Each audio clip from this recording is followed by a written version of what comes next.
Good morning, welcome, or I guess good afternoon. Welcome to this month's edition of What's Your Plan? My name is Steve Lorberbaum. I'm the owner of Assisting Hands Home Care. We're a private duty home care company serving Montgomery County, PG County, and Fairfax County, Virginia. We basically put aids in people's homes to assist people throughout their day to make sure that their best day is made better by a little assistance from others. And we're delighted this month that we've got the folks from SEEC here, and they're going to tell us a little bit more about what SEEC does and their mission, and I will let them all introduce themselves as and when they are going to talk a little bit more about what they do. So Karen, why don't you lead us off? Tell us a little bit about who you are, what SEEC does. Sure. Thank you. Thanks so much for having us. My name is Karen Lee, and I'm the CEO of SEEC.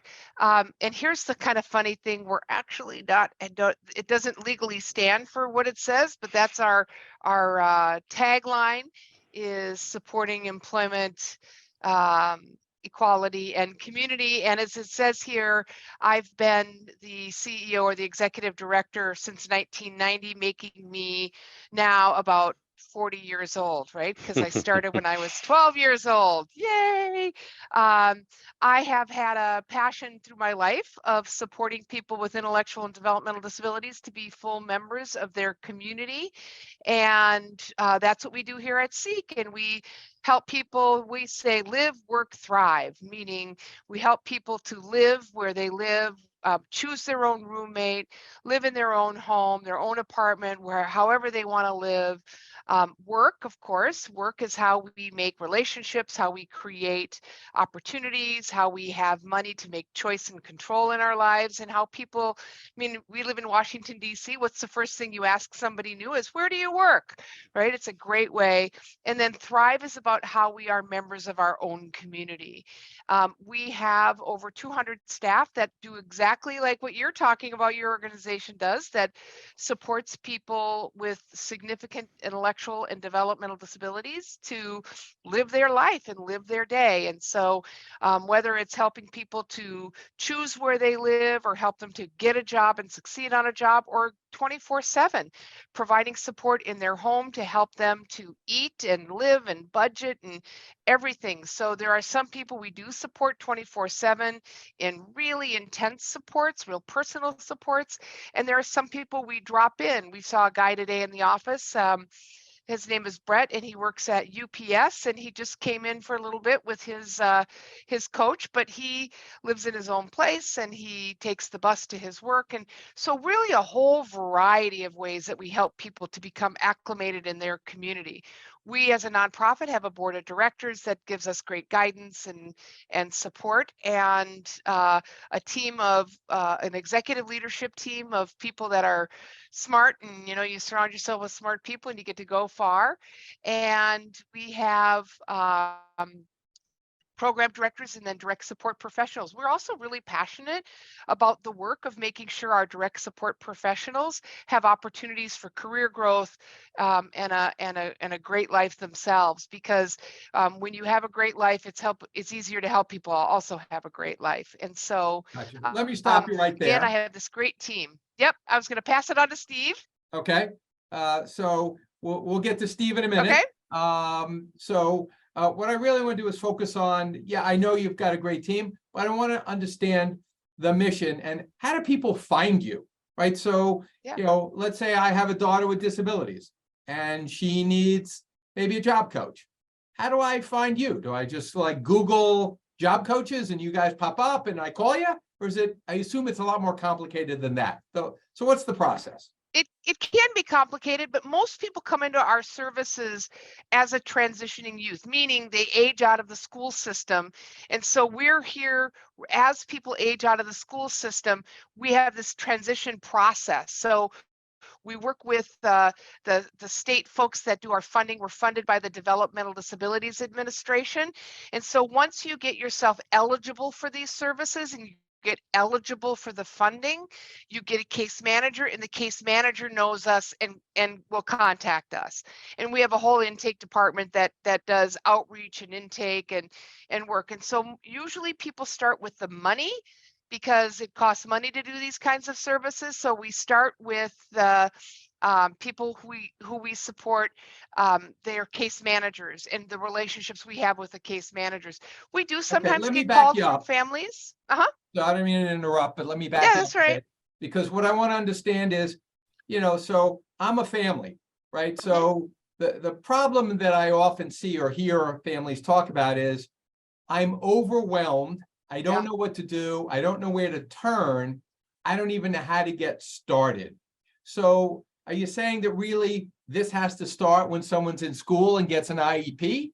Yeah, Or, we're hoping that they're starting way before they get that last leg of the school. We're hoping, the whole idea of transition to youth really starts at 14. You should be having these conversations at the age of 14, and kids in Montgomery County go to school until they're 21, or in the whole state of Maryland and in DC go to school till they're 21 when they have an IEP. They have the right to do that. So really, the last 2 years or so, we're really in their lives. We're starting to talk to them about what they want their life to look like. We're starting to talk to them about funding, Social Security, Medicaid, all of that. So there are some people, though, Steve, that do think, oh, I don't need that. I'm just fine. And all of a sudden they find themselves at 25 saying, we got a problem here. Like you said, I need some help. And then sometimes they'll come directly to us. They didn't go through the process when their young adult was in high school, or they thought they didn't need it, or they're maybe new to the area. gotcha. Okay, so the sort of, if I lay it out, there's the DDA, which is the Developmental Disability Administration, Mhm. and they're the folks with the money, right? Correct. Effectively. And then Yep. there are support brokers, case managers, or whatever. And so you get assigned to one of those folks, and typically you wouldn't go look through the list of people. The support broker is supposed to hear you, evaluate you, and say, oh, we think SEEC or ARC or whomever it might be Yeah. would be some good people. Why don't you go call them and see if they're a good fit? Yeah. But the other thing that we do is family to family is huge, right? Anybody who's got a disability probably has other family members or other family relationships. So that, somebody who my kid went to high school with, or somebody who, we know at church who also has a kid with a disability or something like that. So there's a big network of families, and there's things other than our services. There's recreation services, and there's music group services and art class services and those kinds of things. And so families meet each other through a lot of those things as well. So it can be mouth to mouth with families as well.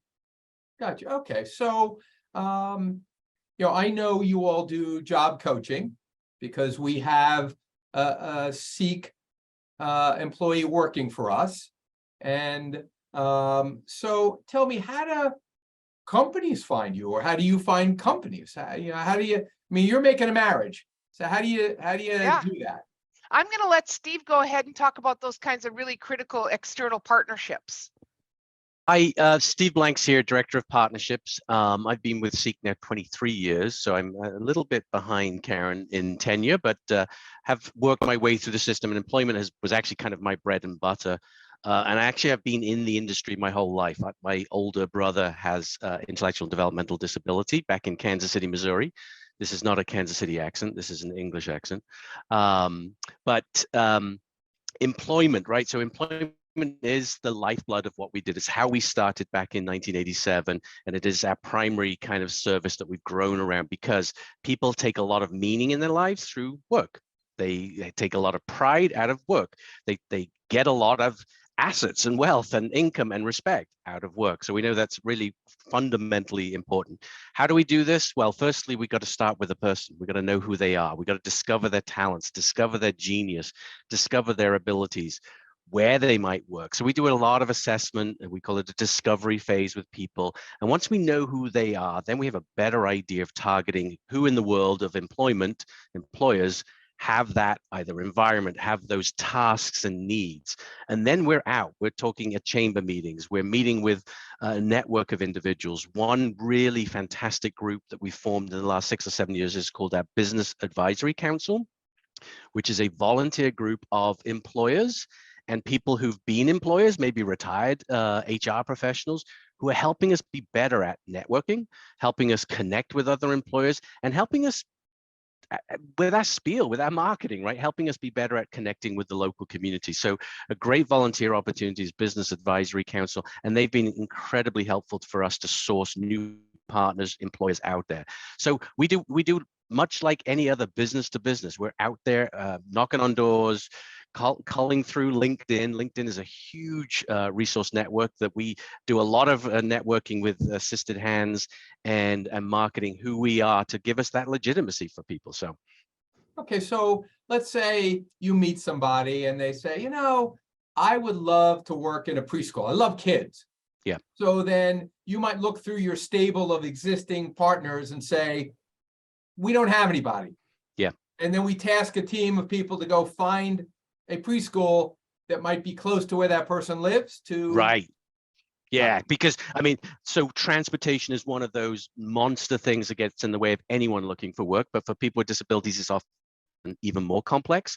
So definitely that shorter commute, that easier access, they're using public transportation, whether it's through the metro access system or through the public regular transportation system to get to work. So yeah, you start kind of in that local neighborhood.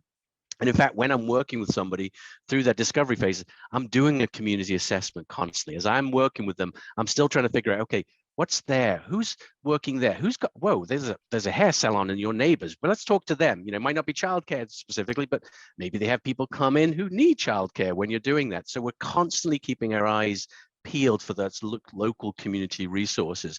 And then, yeah, you go to the bank of neighbors that you've got. We use the Business Advisory Council chambers that have got access to those resources and go forward with there. We actually have a young lady that it's a KinderCare up in Gaithersburg who's doing some childcare work. And the director there, we invited him into our National Disability Employment Month in October recognition event, recognized him. Now he's a champion for us, right? He's an ambassador for us to sort of speak to other childcare places. Because I'm no childcare expert. I did raise 2 kids, but I'm no childcare industry expert, but he is. So let me just leverage his genius. I don't need to recreate that wheel. Gotcha. Okay, so let's say there's a person, they get recommended to you all, and then I assume you have an intake process, which talked about the discovery process. Do you then need to go back to the DDA and say, here's what we think we can do for this person, and this is what we think it'll cost? Yeah, so DDA has to approve you? It isn't as simple as just saying, hey, SEEC, give me this service and go buy it. It's never that simple. So because we've got federal/state dollars coming through Developmental Disabilities Administration, everybody has to have a PCP, a person-centered plan. That plan has the list of services that person is eligible for and it should be applicable for. And generally people start the services with employment. That's kind of where we actually typically start. And then later in life, they might get housing supports or other types of supports along the way, but they typically start with employment support. So you're right. We meet them, we say, hey, this would be a great plan. We put a plan together with the individual, their family, and that caseworker to build this PCP. Got to go through the eligibility and approvals. Once that's approved, there's an online system that then says you have this many units and hours to go do your discovery, go do your job development to find a job, and then your job coaching once you've found that job to either train on that job, learn how to do it, and then grow and thrive in that position. Gotcha. Okay, so we actually have a client that is a SEEC sort of graduate, or I guess he's still in the program. Right. And I know I've talked to a person at SEEC who is, I guess, his coordinator or mentor or whatever. Ethan, is that where you come in? Are you one of those people? Or do you oversee those people? How do you fit into all of this? Yeah, so I guess I can talk about volunteering now. Great segue. So I've been the volunteer coordinator at SEEC for 2 years now, and I like to think of volunteering at SEEC as unique and person-centered. And what does that mean? That means that, let's say I put a posting out on the Montgomery County Volunteer Center. I'm looking for a need. before I even onboard somebody, I like to really be intentional about getting to know the volunteer on a personal level. What are their skill sets? What are their interests? And how can they best support the people that SEEK is supporting in a way that is productive and meaningful for both parties involved? Like you said earlier, it's a marriage, right? Like I want to make sure that the volunteers have a good experience as well as the people that we're supporting.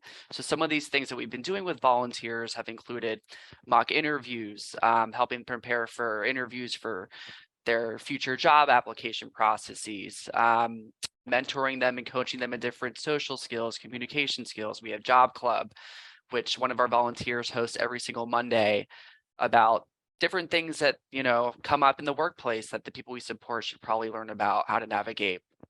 And also life skills as well. How do you handle conflict in the workplace? How do you make sure that you're mentally and physically healthy, right? All these things that are important to live a full and healthy life, volunteers bring to our community. And volunteers become part of our community because they really get to know the people we support.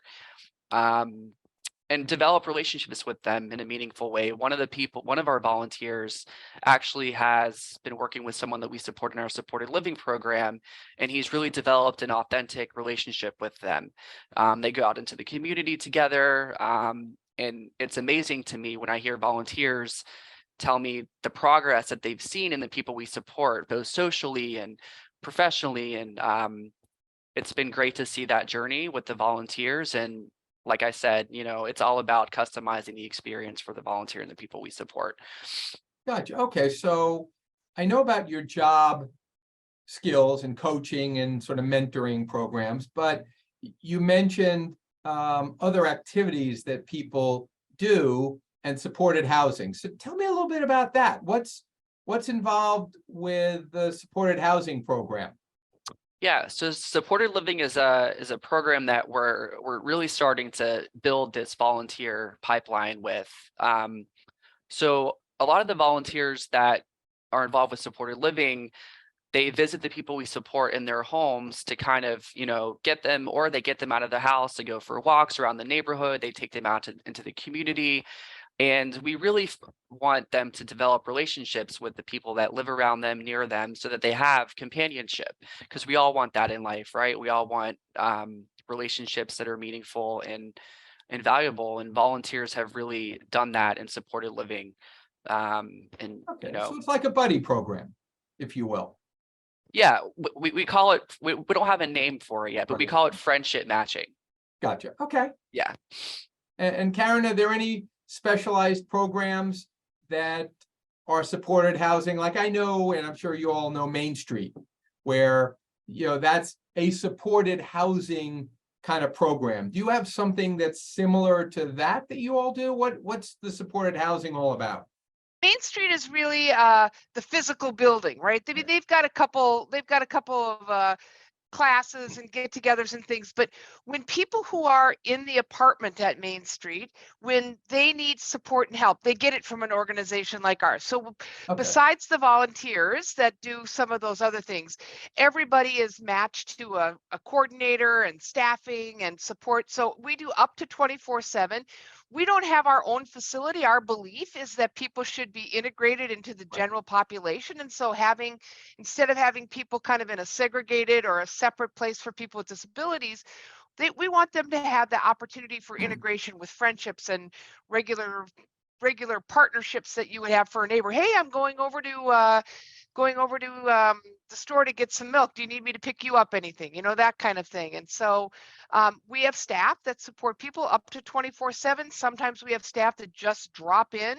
And the volunteers that Ethan's talking about really supplement that. So Gotcha. we have Okay. this whole direct support staff workforce that supports people so that they can be as independent and have as much choice and control over their lives. And so people are living in apartments. There's a couple folks we work with that own their own place, that we help them to get some Section 8 ownership or some MPDU here in Montgomery County, the medium price dwelling units. And people live in their own apartment or their own townhouse. Generally we'd like to stay around apartments and townhouses because that's where we can get the best public transportation. And since most of the people we work with don't drive, rather than having them be dependent on somebody by living deep into a neighborhood, we want them to live out where they have access to things. So with the combination of volunteers and paid staff, people live a much fuller life. Okay, so let's say, we have an employee and she lives at home, but let's say, she gets older and she's like, I want to move into an apartment and I want to try to find a roommate. And her mom says, yeah, but you're going to need somebody to check in on you a couple of times a week and I'm going to be traveling. That's the kind of thing you all would do, be able to help her live independently?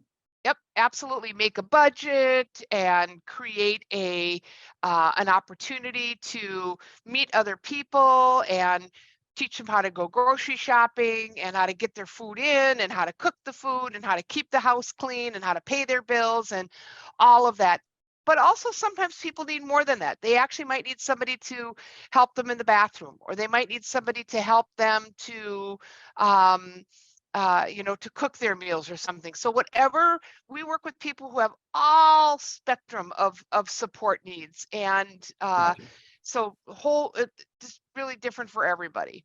So, but really, the criteria to be included in your program, that's not what you do, right? You're the service provider, but the DDA or the school system is determining the needs through IEPs and other things and their doctors and whatnot.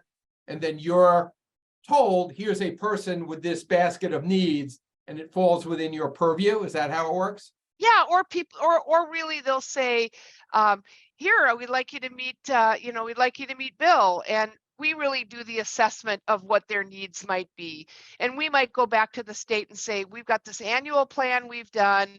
We think that he needs some support to move out of his family's home. We think that he would do really well in some of the classes that we offer. And we also think that it's time to start thinking about a job. And we put that plan together. It's like an IEP, as Steve said, it's called a person-centered plan. And we turn that into the state, and the state says, okay, we're going to pay you this amount of money to do those things. And that's our contract. Okay, so if our employee, let's say, we'll keep going back to her, she wants to move out, she's already with you all through job coaching, you all might be her advocate in going to the DDA and helping them execute on their plan and goal for her to be able to move out. Yeah, add on that service. Absolutely. Gotcha. Excellent. Okay. What's the need? I mean, how many people in the county actually need what you all do? I'm not going to ask what percentage you serve because I already know it's probably not near enough, but what's the need out there? Yeah, so right now, there are 40 providers like SEEC. Now, some of them are tiny. They might have one group home, or they might do services to 5 people, and some are really large. We serve about 400 people each year, but some of them serve a lot of, there's a number that serve around 300, some that serve around 100, a whole variety. And some of them are headquartered in Montgomery County, some are not. We support about 4,400 people right now that have DDA funding here in Maryland, in Montgomery County. It's, big budgets. We're talking about almost $300 million brought into this county to provide supports for people with intellectual and developmental disabilities. The county gives us also funds to help us support people. And so what does the waiting list look like? Well, we have about 200 kids graduating from the public school system every year that need these kinds of services, and we're only really able to help about 150 of them. So growing the bandwidth of us as a provider, but also our colleagues, and supporting them in creating capacity to provide these supports. So of funded supports, I think that there is also a huge need of people that are, they don't necessarily qualify for all of the funding. Maybe they qualify for some of it. And those are the folks that fall in the cracks. And those are oftentimes the folks that we're trying to help them to negotiate the system and try to get some extra supports and untraditional ways of getting support as well. Gotcha. And so part of your mission, though, is to get folks with disabilities employed with paying compensation instead of Absolutely. volunteering. Because I know Absolutely. I have several friends whose kids, they're doing work, but they're not getting paid for their work. Yeah, that's not legal. Yeah, that's not where we're trying to go with people, right? If Right, they're it working seems for to a me a company bad that thing. pays people, they should get paid. Yeah. Budget. Okay. So what's if this is more global, what's the scope of the problem that you all are trying to chip away at? Our direct support workforce. So we can bring folks in and provide supports, but we can only provide supports when there's a staff that can do that. And so having the dollars to create a career pathway for our direct support professionals and train them and give them the supervision, the technology, the support, finding a direct support workforce and honoring them. And we have a phenomenal direct support workforce here of over almost 200 people. And but it's not near enough. I mean, that always finding more people who have the skills to be able to provide these services and are passionate about it and are respectful, and that's tough for us. So the thing that we're really tripping away at is building some career pathways and ways of recruitment and retention of a direct support workforce. Well, in that sense, you all are very similar to Assisting Hands, right? Yes. So we're putting, certified nurse aides in people's homes all over the county, and how you do that, and then how you give people an ability and a path to continue in their profession is important and hard to do. Absolutely. And, we're all increasingly seeing the same shortage of workforce that you read about in the paper every single day. It affects all of us. Absolutely. And so we have the very similar challenges in that regard, finding great people and then helping make sure they can stay to continue to do what they do. And can I just say really quickly, this program that Ethan has for interns, which are people without disabilities or with disabilities that are college students or high school students that intern, what we're doing is we're creating a pipeline of knowledge about our field. And so by bringing in, we had a young man last year that helped us create a data system, and he's coming back again this year to help me with creating KPIs, key performance indicators using data things. He now knows about our industry. This is a guy who had no connection to our industry before. So we're not even talking about direct support professionals, but everybody, because he might have a friend who could work as a direct support professional. So being really thoughtful about making a large, productive internship force brings young people into this field, thinking about this field, telling their friends about this field. So being very intentional about that recruitment pathway and how we're creating those pipelines. Do you have to have a degree in social work or or even a college degree to work for you all and be a direct support professional?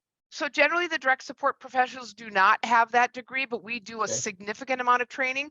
But generally mid-management and up all have degrees in something like social work, psychology, education, special education, yes.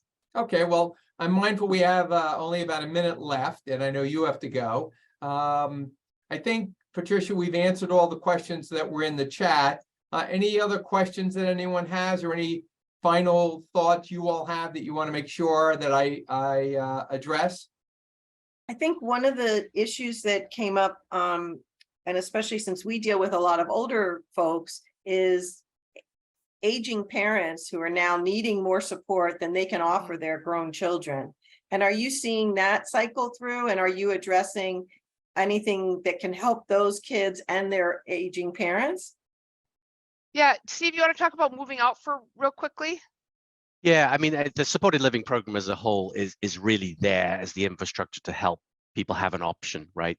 So one of the things, and your employee is one of those people, they've maybe figured out themselves from a working perspective. They've got some steady employment and they're doing meaningful work, and so they've got that kind of part of their life together, but they don't have that independence beyond that, right? So they are completely dependent on their family and these aging parents. And so we've developed this program called Moving Out, because we know people late 20s, early 30s, maybe a little bit older, they want to be outside and living on their own and being independent and free of maybe some of the home restrictions. And those parents want it too, but sometimes that letting go and feeling safe is important. So we've developed a 6-month program with a cohort of about 6 to 8 young people with disabilities or older, to help them and their families figure out how to do that. Like figure out how to let go, how to deal with safety, how to deal with medical issues, how to deal with whatever it may be, so they can safely move into a more independent living situation. So yeah, there's a huge need for that. That is something we just built recently in respect to that. That's great. I have a friend whose son is in Utah, and his parents actually booked him an Airbnb for a month because he was really ready to launch, but wasn't sure what it would be like. And so they weren't too far away, but he lived autonomously for a month. That's great. That's brilliant. That's a brilliant idea. Fantastic. And I thought idea. that they just did it on their own because they don't have you guys out there. Yeah. Of course, right. I love it. There's a lot of beautiful stories out there. I wanted to thank Diamond for attending today. Diamond's with one of my colleagues from New York Life. We see each other in a lot of Zooms, and I'm sure the financial side of this would be very interesting for Diamond to chime in on, but we've kind of run out of time. So that's for future discussion. How do you pay for all this? All right. Well, thank you all for coming. This has been super helpful, and we've really enjoyed learning, and we enjoy our partnership with SEEC, both helping one of your charges stay independent and also getting the benefit of a great committed worker as an employee. So thank you for both those things. And so that concludes this month's edition of What's Your Plan? Again, my name's Steve Lorberbaum, Assisting Hands Home Care. If you have any questions, I think we had up at some point all of the contact information for our charges, and we will make sure that SEEC's information is on our final presentation as well, so people connect with you, find out more, and find out how to get the valued services they need. So again, thank you very much. Thank you. Patricia, thank you as always. Appreciate the awareness. Hosting. Bye-bye. Thank you. Bye, everybody. Bye. Bye-bye all.